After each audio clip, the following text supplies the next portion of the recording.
A campfire sparks more than flames. It ignites the stories that keep our adventures alive. Welcome to RV Out West. I'm Brooks. Based in the Pacific Northwest, my family of four hits the road to explore the best of RV life out west. From hidden gems and epic destinations to helpful tips and real road stories. So grab your coffee and join the journey. The campfire, crackling, glowing, creating warmth under the sky above. It's a place to gather after a day of adventures outside. It provides a space and time to share stories, tall tales, laughter, and discussions that etches memories for multiple generations, as those stories continue to be told around a campfire for years to come. It's a special place, a meaningful place, and honestly, my favorite thing to do when we are camping. Years ago, I was at my local Bartell's pharmacy, and by the way, I'm really bummed that that place closed. It was during the holidays, and I saw on the shelves an oversized deck of cards in a box called Campfire Stories Deck, prompts for igniting stories by the fire. I had just started RV Out West and thought that this deck of cards would be great to take camping and to sit around a campfire with my family and friends and use these prompts to spark stories. But I also thought that they would be great to use as prompts for episode ideas. And they were great for that. In fact, I still keep my deck right here next to me in my recording studio. I am excited to have on the show today Dave and Ilyssa, the authors and curators of the anthology of books called Campfire Stories. I did record with them previously, and this was a while ago, but due to some technical issues, I wasn't able to use the audio. And so trying to find a time to reschedule between what's going on in my life and in their life, it has been challenging. But recently, I met up with them in Anacortes at one of their book signings for their newly released series of location specific books, as they have just published a collection of stories about the San Juan Islands. The book is called The San Juan Islands Tales and Travel Companion. Their books and story prompt cards make for a great holiday gift idea, and I am thrilled that they are joining us on RV Out West today. Dave and Alyssa, welcome, and thank you for coming on the show. Yeah, thanks for having us. So, why don't you guys tell us a brief little story about how the two of you met and how you kind of got involved in campfire stories? Well, I guess we're coming up on our 20-year anniversary. We met working at Whole Foods. It was my high school job, and I was a bagger, and Dave was a cashier. And as the people say, I guess I liked what he was passing down the aisle. Nice. Hey, you're not the only Whole Foods love story that I know as well, by the way. I think there's something magical about Whole Foods and meeting people. I don't know. Yeah, no, it's true.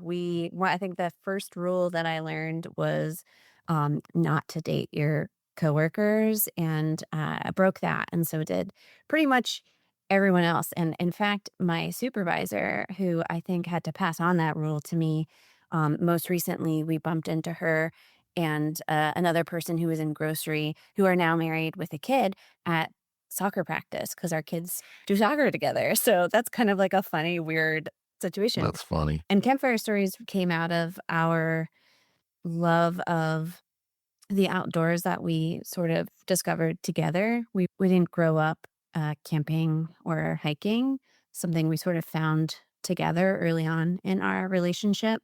Kind of accidentally went camping once and then never stopped. So we sort of found ourselves with a lot of time sitting around the campfire after a long day of hiking and exploring, and we didn't know stories to tell that one was supposed to tell around the campfire. But we were the people who like grabbed all of the free material from the parks and local shops or whatever to read about the environment and the flora, the fauna, the people, the history in a place, and read everything that we could. Would be sharing facts with each other about each of the places we traveled to. And so that sort of became our campfire stories. Yeah. Yeah, I think, there's this little moment in This American Life where they're like it's just the 2 interviewers are like, "Oh, if we knew how to talk to people, we wouldn't do this for a living, right? We like collect stories. I think that's true of us as well. If we had grown up camping, it would be so natural that we wouldn't have this burning curiosity about how these magical places have come to be. What are the stories that kind of support this place? I think, existentially, we have a red hot curiosity that's kind of led us into this project, into searching for stories and putting that into these books. So on that first camping trip, though, whose idea was it? Nobody. Uh, we were actually supposed to go to Toronto for Dave says a design Was it conference. designed? I don't even remember that Yeah. part. Uh-huh. But there was a trash strike the week we were supposed to go there, or the week before, so everything had been closed because they were just overwhelmed with trash. There were like garbage bags filling up the fences of the basketball courts, and museums were shut down, restaurants were shut down, and that didn't sound like a very fun way to experience Toronto. So we switched gears at the recommendation of one of my college professors at the time, and kind of veered right, or I guess you should say east, and went to Acadia National Park. And we kind of took the scenic, romantic coastline drive the long way there. Did not camp on the way there. I think we stayed in motels, but we got there and we camped once we got up to Mount Desert Island, and we did pretty much everything wrong that one could do on a camping trip. Excellent. Yeah, because you think your sleeping bag and a little pillow and you're fine, right? But Acadia has like granite ground. You're sleeping on top of rocks. And not only is it uncomfortable, but we didn't realize it just zaps all the heat out of your body. So we'd wake up in the middle of the night just like shivering cold. What else did we do wrong? Just we probably didn't have any gear. Probably didn't have a lighter to start a fire, like all the classic stuff, but yet we still loved it, and we fell in love with camping, and that being a really sort of intimate way to get to know a place and experience it.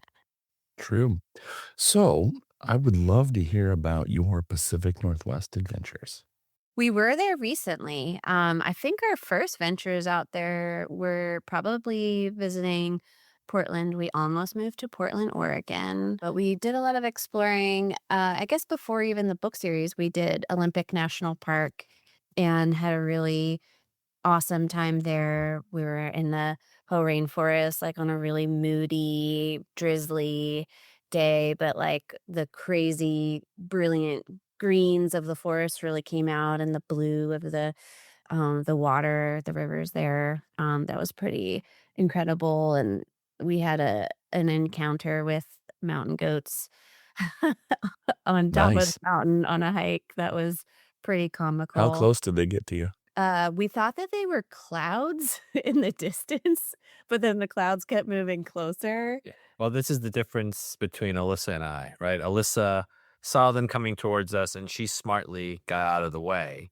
Well, we just read a sign, by the way, that they were like very comfortable around humans and also kind of aggressive for snacks.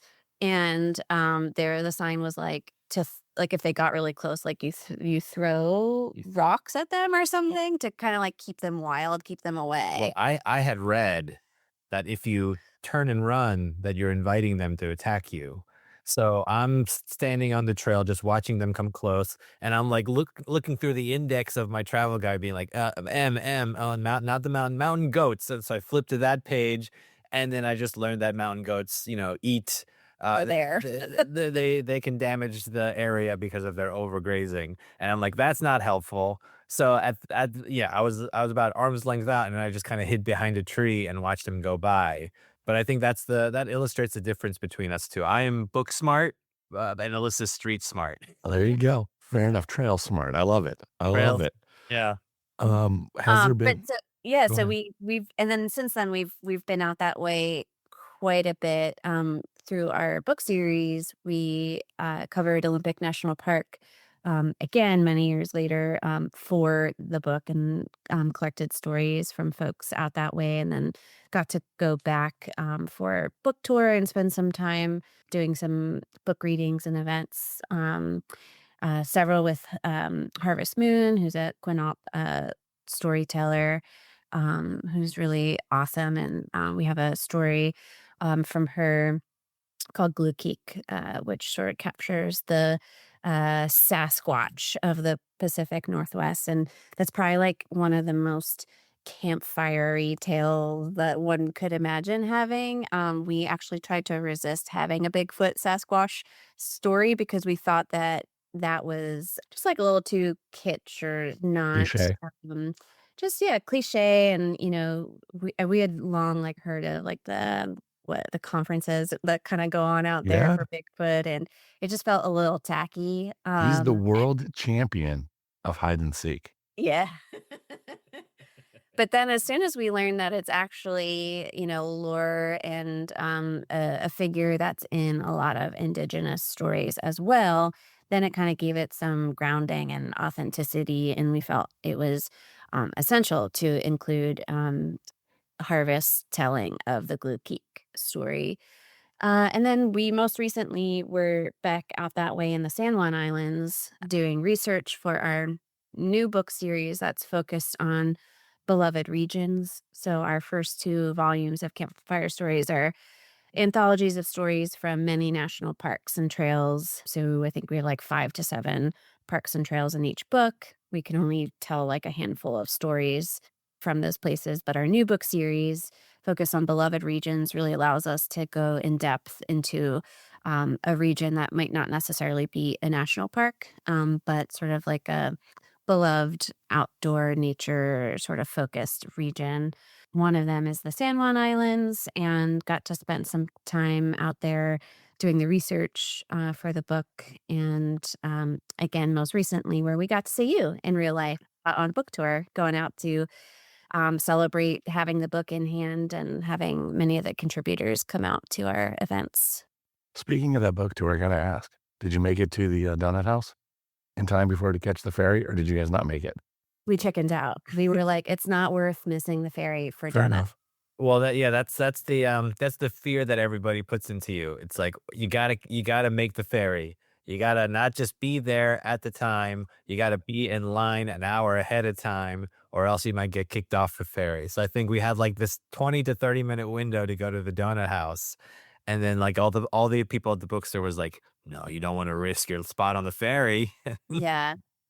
But we got pretty, I feel like Live a we got little. pretty, we did get more confident and bold as the trip went on, because there was a moment on the trip where we had our girls take showers while we were in the ferry line, which I feel like we That earned was pretty punk a rock. badge of honor. Like, we Yeah, should have a little patch on our jacket for that. like a merit badge. Yeah, I think that was on San Juan Island, right? Yep. Because the showers were right by the docks, and our car was parked. It was ready to go when it was time to get on the ferry, but we had a little window of time and we did it. Has there been a favorite part of the Pacific Northwest that has really resonated with you guys? Aha. What about you, Dave? Buy some time for me to think about it. I mean, we were in celebration of the recent San Juan Islands book coming out. We got to spend 2 weeks going to we did a couple events in Seattle, and then did events on San Juan, Lopez Island, Orcas Island. And let me tell you, it was a dangerous trip. It was dangerous because we were looking around being like, we could live here. Yeah, how do we How do live we- here? Let's strategize. Can't afford it, but we see ourselves here. And I think, we saw exactly why these islands are so beloved by everyone in that area. Not everyone knows about it. I guess where we are on the East Coast, people are like, "Where are the San Juan Islands? Do you mean Puerto Rico?" And we're like, "No, no, no. Trust me, it exists. It's on the West Coast, though." But every time we brought it up, every event that we had just like a room of people, just so they wanted to hear stories from their islands. This was their place, and I think we saw exactly why, and we were carving up real estate, looking at opportunities on Lopez Island. Yeah. Sure, trying to be like, okay, how do we? To answer your question, I feel like Lopez Island very much felt like a special spot. We are really drawn to the landscape and everything, of course, in the Pacific Northwest. But I mean, there's kind of beauty all around you. There's adventures, stones throw away. There's so many different places you can get to within a few hours of driving. But something that was really special about Lopez Island that we write about a bit in the book is just the community that's there. There's a resourcefulness and ruggedness you need to have to live on an island. I think what really sort of makes that experience all worthwhile and special and unique is the community that sort of works Mhm. together to thrive there and support each other no matter how different you are, what you value, your beliefs. There's always kind of a sense of care between people there and making life work because you're literally stuck on an island, so you're forced to figure it out. That sort of comes through in talking to people, and we wanted to make sure that that came through in the stories we selected as well. Well, then that's a great segue. Let's talk a bit about campfire stories. You've alluded, or not alluded, we've talked a little bit about kind of how the idea came about for the two of you when you were on your initial early days of camping trips and wanting to be able to share those stories around the campfire with the two of you and, with your family and whatever. But how did that aha moment for you guys go, we should really put together a book? Or, I also have the story cards. I've used those on the show as a prompt for myself to tell a story on this show. I've taken them camping numerous times as we're sitting around a campfire as the kind of intended use of that. So tell me a bit about kind of that idea. How did that get sparked? Well, I guess I initially thought that it had existed in one way or another, this collection of sort of nature-based stories, and all I could find were more spooky ghost stories, and that was not what I was looking for. I actually wanted to get it as a gift for Dave, as something that we could read and sort of spark our imagination in the wild when we went camping. But we're wimps. We don't like scary stories, and particularly when you're outside in the dark and unfamiliar places, like, I just don't wanna be scared because there's other things to be scared about, like bears or what have you. So it didn't exist, and I thought it would be cool to maybe work on something like that. I don't think that I knew quite, like, what the scale of it could be. We went to, the Free Library of Philadelphia and started to, like, collect a bunch of, folk tales and folklore books, and we're like, "What are we doing? There's, like, so many different kinds of stories, like, what is the direction or structure here?" What we realized was it was the centennial celebration year of the National Park Service, and at that time, we were really doing most of our traveling to national parks, and so we thought there's no better way to kind of celebrate the parks than to share the stories from those places. So that sort of gave us the structure for creating. I guess we knew at that point it was maybe going to be a book, Mhm. but some sort of collection of stories. We're both at what I was joking, like a quarter life crisis point where we like went to college, got a job, got married, got a dog. We were just doing all the things that we were supposed to do, but still felt like we were missing some sort of tangent or spark or something. And at that point, Dave had made the suggestion that maybe we work on this project kind of more focused, more seriously. I think, yeah, we were trying to figure out where do we live and what's our relationship to our own place. So this book became an opportunity. I think at that point I was like, why do we have to live anywhere? Why not just be nomadic and just kind of like take this project on the road? Which Alyssa said that's a bad idea because we're adults, you know. But I want to take credit for. I had the idea for van life a decade before van life became a It likes thing. to take credit for van life. I do. I do think it did exist at that time, just not as That's broadly. probably true. But I think, then it became a research project because I think each of these places have such storied histories. I think we experienced it from hopping from island to island in the San Juans. Each of these islands have such a distinct personality, draws a distinct community. You can just immediately sense that there's just a different vibe a totally distinct vibe, island to island. And I think, you know, it's important to point out that for us, we don't write these books cover to cover. These are anthologies, and we're looking for stories, both historical, both about the culture, about the flora and the fauna. We think there's so many more stories out there that we weren't finding that can be told about place, and we think we're not the right conduits to tell all those stories. There are so many different viewpoints, so many different people coming and working together that make a place what it is. It's really hard to put your finger on. And I think that's why we dedicate so much work to like going out, doing the research, talking to locals, and then, you know, also hitting the archives, hanging out in libraries, putting together this complex picture of who and what has shaped these places, from multiple vantage points. We go in the libraries and archives and talk to people.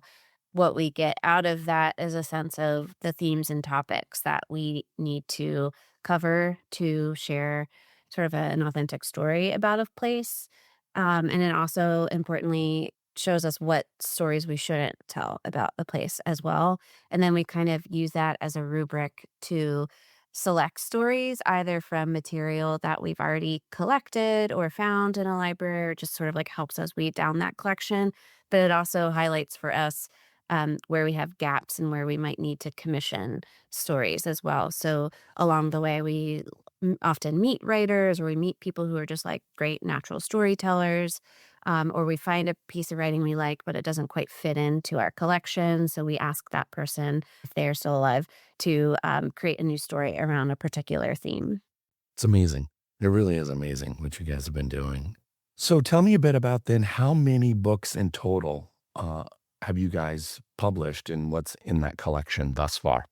Yeah, so we have 8 total books, which sounds very crazy to me, but we have the 2 volumes of national park books. One came out in 2018, and the second one came out 2023, but we worked on it during COVID, so Mm, 2021 maybe, yeah. which was absolutely insane because we had just had a baby 3 months before lockdown, a new puppy, and, like, what is happening in the world? Are we gonna survive this thing? And we're like, "Gee, now would be a really great time to work on another volume of Campfire Stories." But it actually ended up being a great time for us because we were not sure if we would be able to continue to make more books. Now having kids, we didn't know if we could do the travel and the research necessary. But since we knew everyone else was locked down, that they were going to be easier to reach. And so we could kind of do the same sort of research now that having video calls and conferences weren't as weird to do. It was just what everyone was doing to stay sane and stay in touch with people.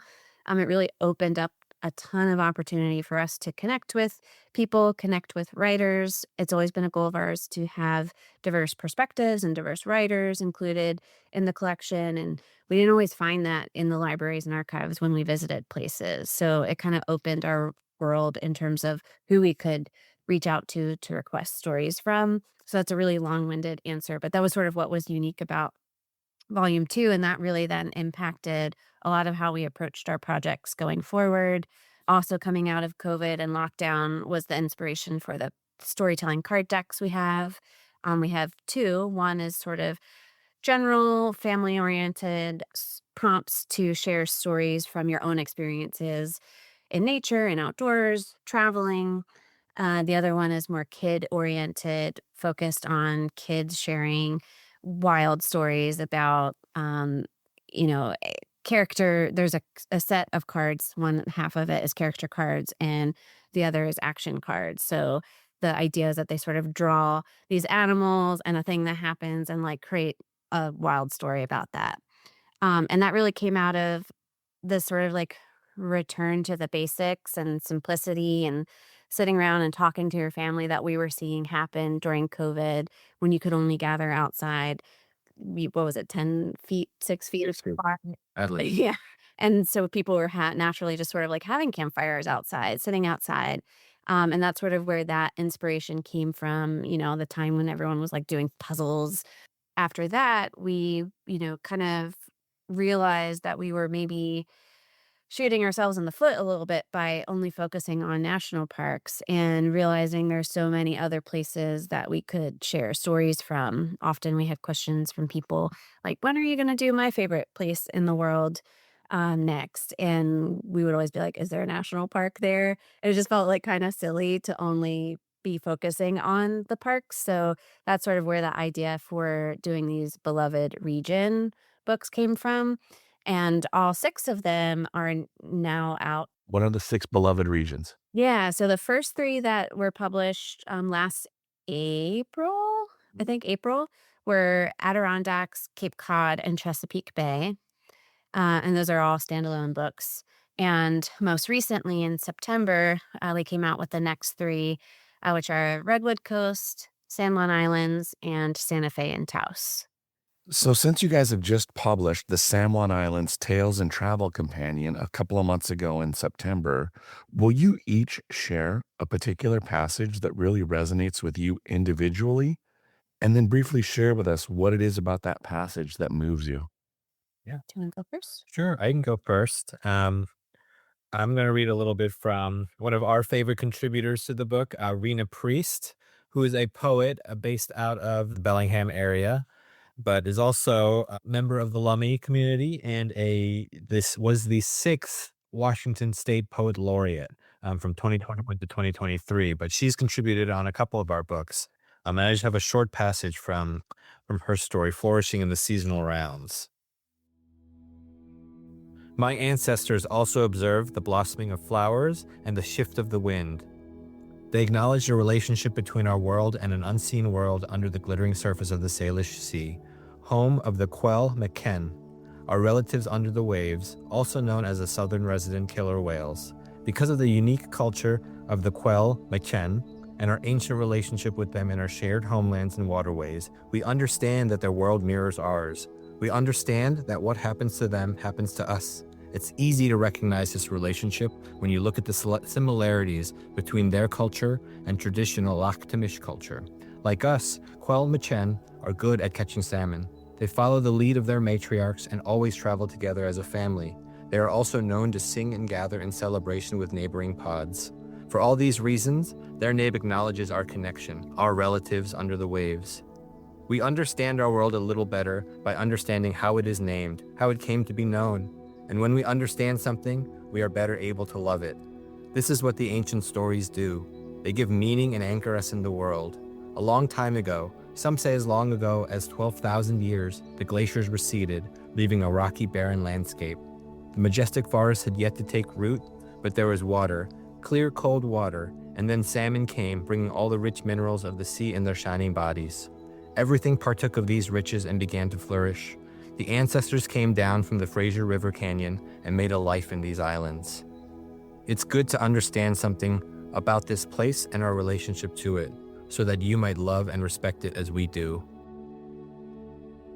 So that's one of our favorite passages in the book by Rena Priest.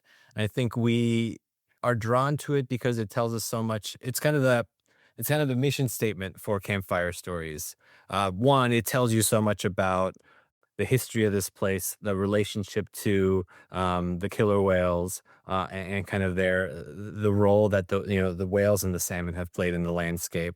We always try to, because we're trying to tell the story of place, we are always acknowledging the indigenous populations that have stewarded these places before colonizers have come in. But also, sometimes finding and telling and sharing these stories can be difficult. But ultimately, we believe that sharing these stories, finding new ways to tell us about the land is going to be the thing that keeps us caring about the land and caring for the land. It's, as we continue to see attacks on the preservation of land, I think it is going to be our emotional connection to it that makes us want to care and love and preserve these lands. So we hope that, like, anybody who picks up Campfire Stories and reads through these sections will walk away with a sense of, like, what have made these places? Why should we care about them? And I think, yeah, this passage does such a good job in kind of fitting all those ideas into just a few paragraphs.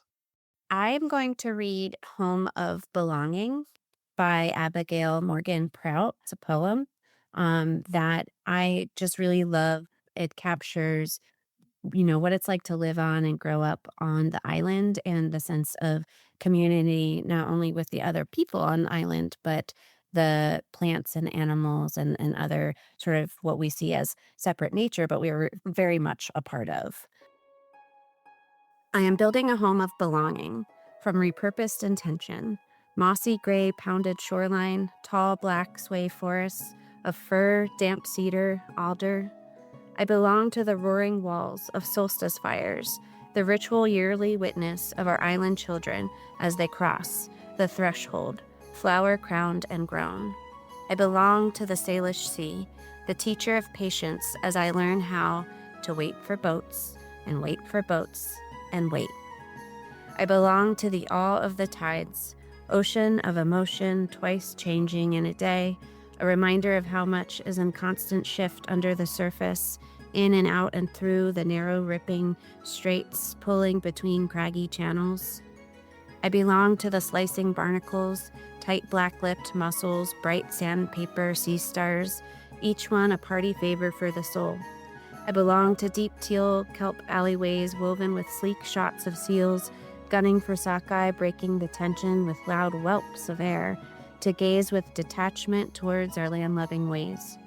I belong to the people that came before us, in the crunch of clamshells underfoot, joyful reverence, smoke of salmon, sacred in longhouses, sweet scent of hand-hewed cedar, singing to the same spirits that I sang to in the forest this morning, repurposing intention. I belong to the story of the orca whale, Mama Telequa, nosing the sucking currents, pushing her stillborn calf around our shale island for 17 days without eating, consumed by grief, tireless as if to say, "See what I have loved and lost. Do not look away. See this. Feel this." Just like her, I belong to what I love. When we love something with our whole heart, we belong to it forever. That is beautiful. Yeah, I definitely cried multiple times reading this in coffee shops in public. That's beautiful. I recently saw on your guys' social channels that you've put a call out for a story for submissions for the Oregon coast. What can you tell us about that? What are you guys looking for? And if any listeners have a story about the Oregon coast that they would like to submit, what do they need to know and do, and if they wanted to be, Sure. considered? Yeah. So another way that we collect stories and consider stories for our series is through this call for submissions. It is open to everyone and anyone. We especially love when folks who are often underrepresented in outdoor stories and narratives apply as well. And we are looking for either existing stories that you've already written about or from the Oregon coast, or people to apply to write new stories from the Oregon coast. Our hope for those stories is that it captures the natural world, a rich sense of place, an authentic sense of place, these are short story formats, which reminds me we're pretty open-ended and flexible in terms of what makes a story. We have short essays, we have excerpts from longer novels, we include poems, we've had songs, ballads, we had our first rap in our San Juan Islands book. I maybe even like the first rap for about the San Juan Islands, I don't know. And so we really truly invite any interpretation of what makes a story, as long as it gives, the sense of place of what it's like to be there and tells us a little something extra. The region we're focusing on is the Oregon coast. So all along from Astoria down to Brookings, really sort of open-minded and hope that anyone who's interested applies. Yeah, where can people go to get more information? So our website is campfirestoriesbook.com, and you'll see in our navigation, there's a call for submissions tab, and you can go ahead and select Oregon coast. And the deadline to apply is December 12th to be considered. Where can people find you online, follow along on your social media channels, buy your books, buy your story cards, because they make for excellent holiday presents and gifts? Sure. So we always love to send people to their local indie bookstores first. If you are in any of the areas that our books focus on, there are a lot of local gift boutique shops that carry our books, and a lot of, well, maybe not now. I was going to say a lot of the national park stores have our books, but things have changed.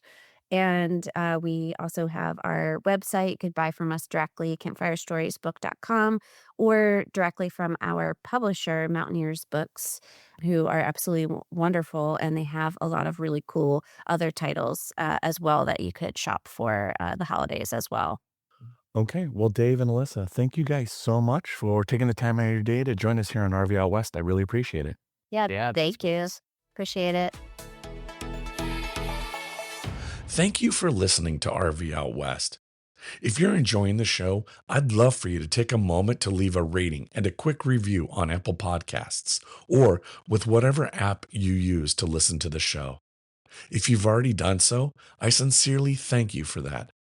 Your feedback helps more RVers discover the podcast and keeps our conversations rolling down the road. Did you also know you can text the show directly from your podcast app? Just click that link right there below the episode description. You can share a topic idea, ask a question, or just say, "Hey, I'd love to hear from you." So go ahead, tap that link, and ask away. If you would like a response, please be sure to include an email address so I can reach out to you. Lastly, give us a follow on Instagram and Facebook where you can join in on the conversation.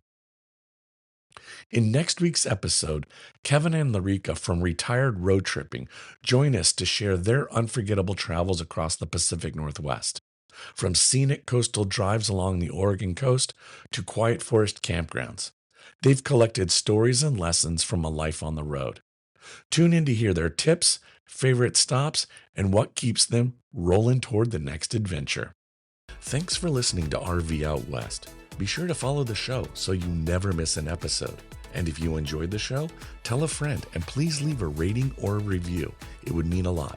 Special thanks to Scott Home Music for our intro song, We Are One. Follow us on Instagram and Facebook to join in on the conversation. Now, get out there, explore, and go see what's beyond the horizon.